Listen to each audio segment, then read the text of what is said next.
Vous pratiquez la course à pied et habituellement vous courez avec cette chaussure-ci.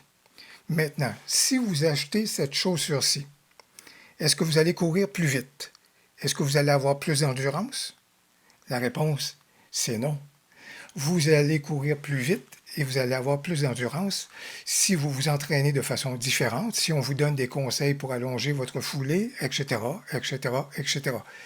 Mais en soi, entre courir avec celle-ci ou courir avec celle-ci, a priori, il n'y aura aucune différence. Il y a certains domaines au niveau de la photographie, et là je fais référence par exemple à la macrophotographie, où on peut sembler vous dire, si vous passez de cet équipement-ci à cet équipement-ci, eh bien, ça va faire toute une différence et vraiment vos photos vont passer à un niveau supérieur.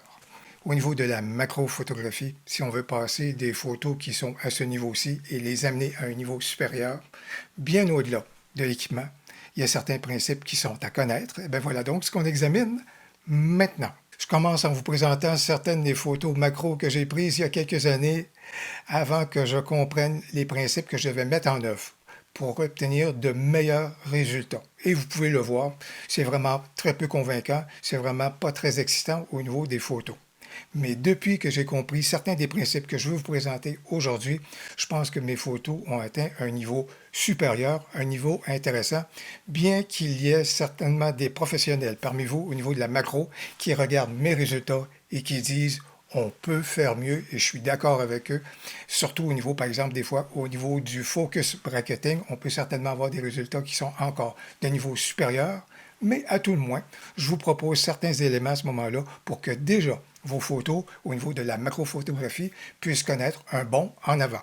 Le premier principe, et là je vais reprendre un propos de mon amie Hélène Chouinard qui fait de l'excellentes photos d'oiseaux. Et le propos d'Hélène est le suivant: comprendre, observer, ne pas nuire. Comprendre et observer.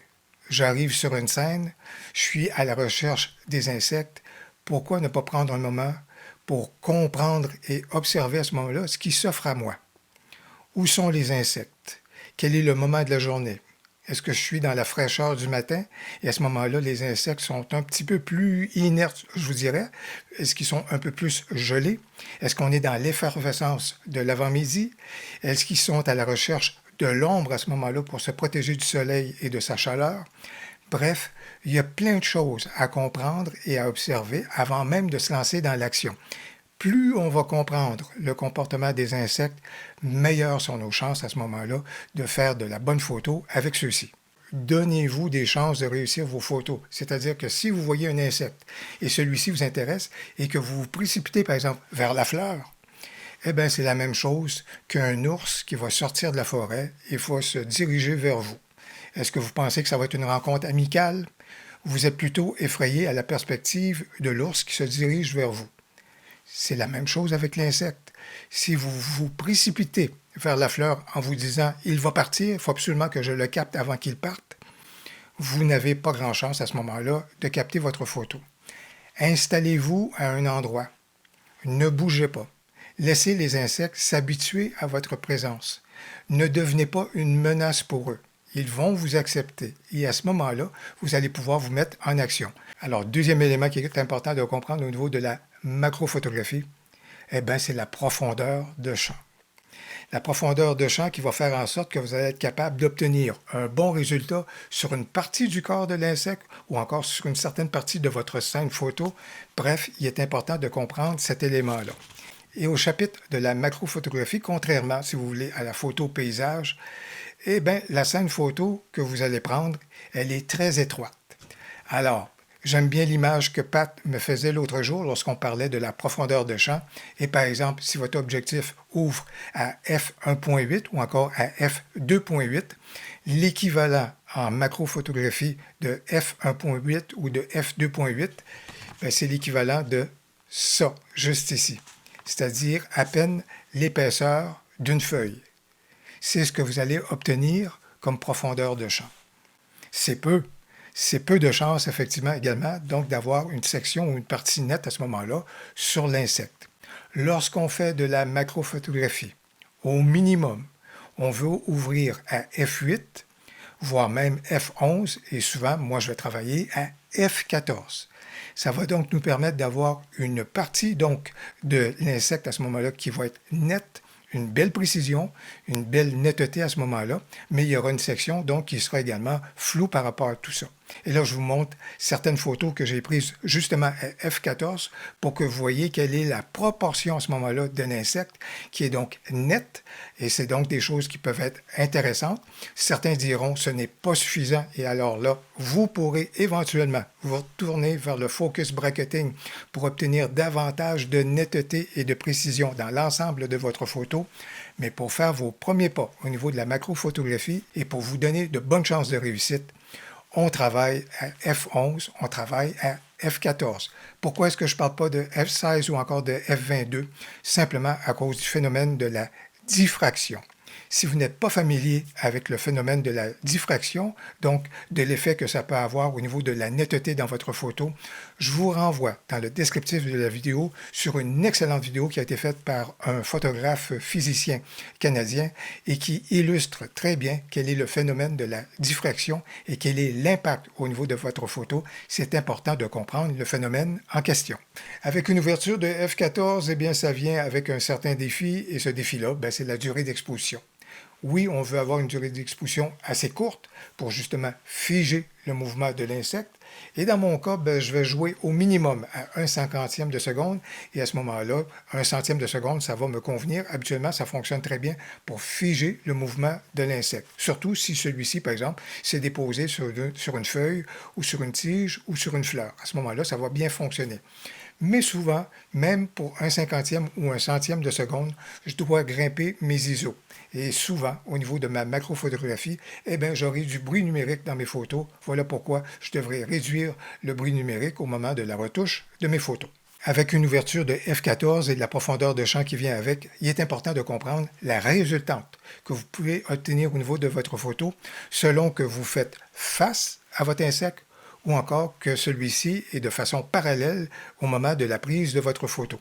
Alors, par exemple, dans ce cas ici, je suis face donc à mon sujet, à mon insecte, et vous voyez donc la profondeur de champ est déjà à l'arrière donc de l'insecte, ça commence à être flou. Alors, ma profondeur de champ va du début de l'insecte jusqu'à une certaine partie de son corps. Je me tourne ici également, et là, vous regardez à ce moment-là, toujours avec F14, la précision, elle est là jusqu'à une certaine partie de son corps, et là, compte tenu de la perspective que j'ai, si vous voulez, de l'angle que j'ai par rapport à l'insecte, j'ai davantage de précision au niveau de l'insecte, mais c'est tout simplement parce que celui-ci est légèrement en oblique par rapport à tout cela. Mais j'ai réussi donc à avoir une certaine précision.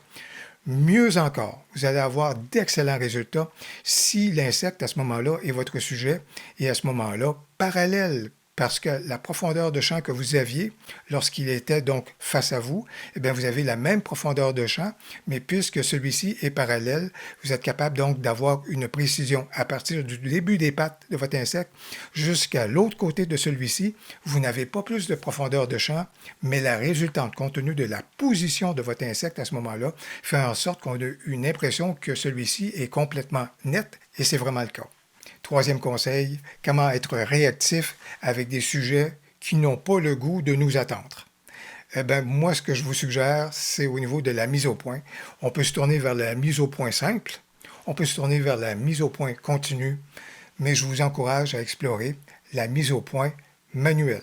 Déjà, au niveau de notre appareil, lorsqu'on fait la mise au point manuelle, on peut activer des points de repère à ce moment-là dans notre cadrage qui peuvent nous aider à faire la mise au point, qui vont nous envoyer des indices. À quel endroit se fait la mise au point lorsqu'on fait la mise au point de façon manuelle. Et souvent, ces indices-là, ce sont des coloris, par exemple, rouges, comme vous pouvez le voir dans l'écran. Et ce sont donc des endroits qui viennent nous dire, ici, on vient de réussir notre mise au point.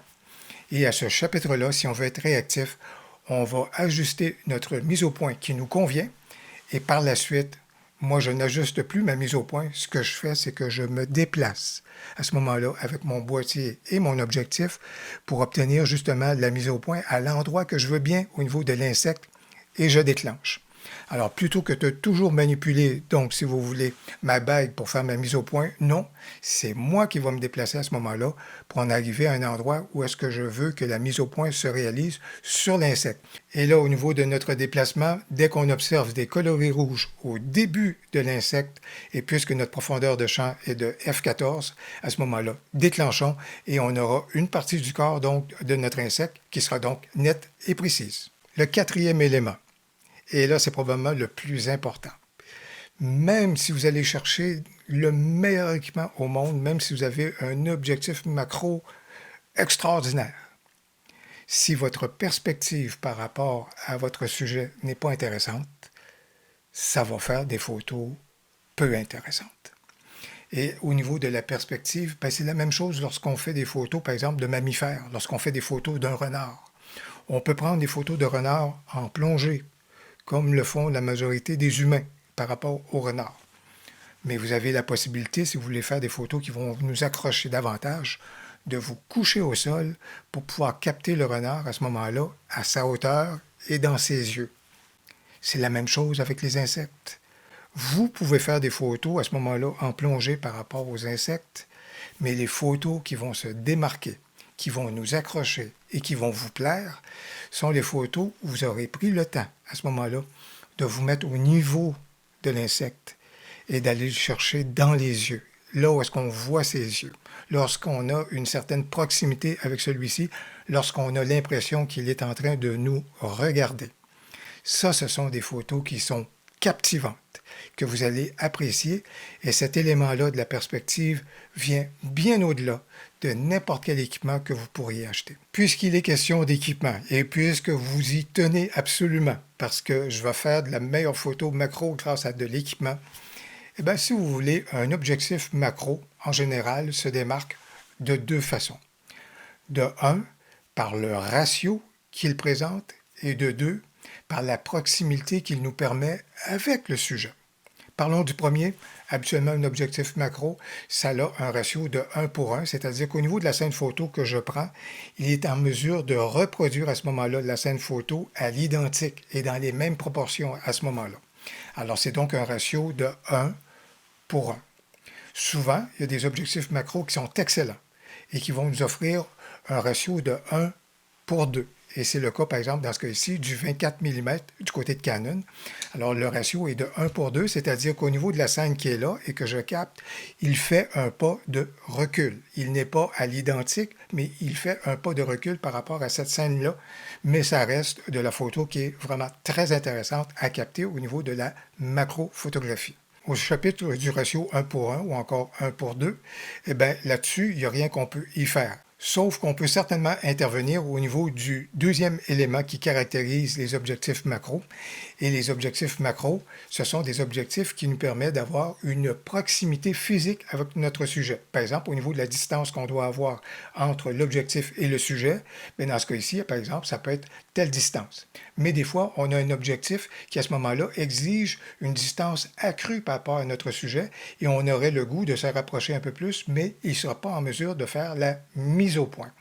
Alors, qu'est-ce qu'on peut faire par rapport à ça? Et je pense, par exemple, à un 50 mm. Eh bien, avec un 50 mm, par exemple, on peut s'acheter des tubes d'extension.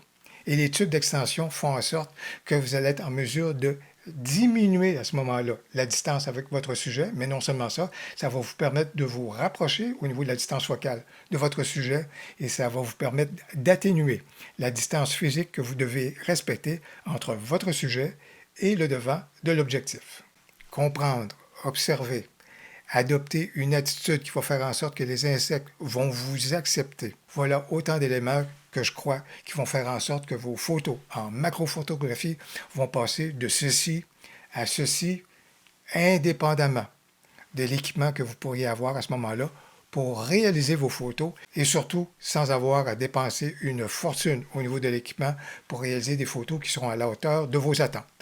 Si vous avez aimé la vidéo, n'hésitez donc pas à cliquer sur j'aime et surtout dans les commentaires, faites-nous part de votre technique et de la façon dont vous procédez au niveau de la macrophotographie. On a bien hâte de vous lire. Au plaisir, à la prochaine.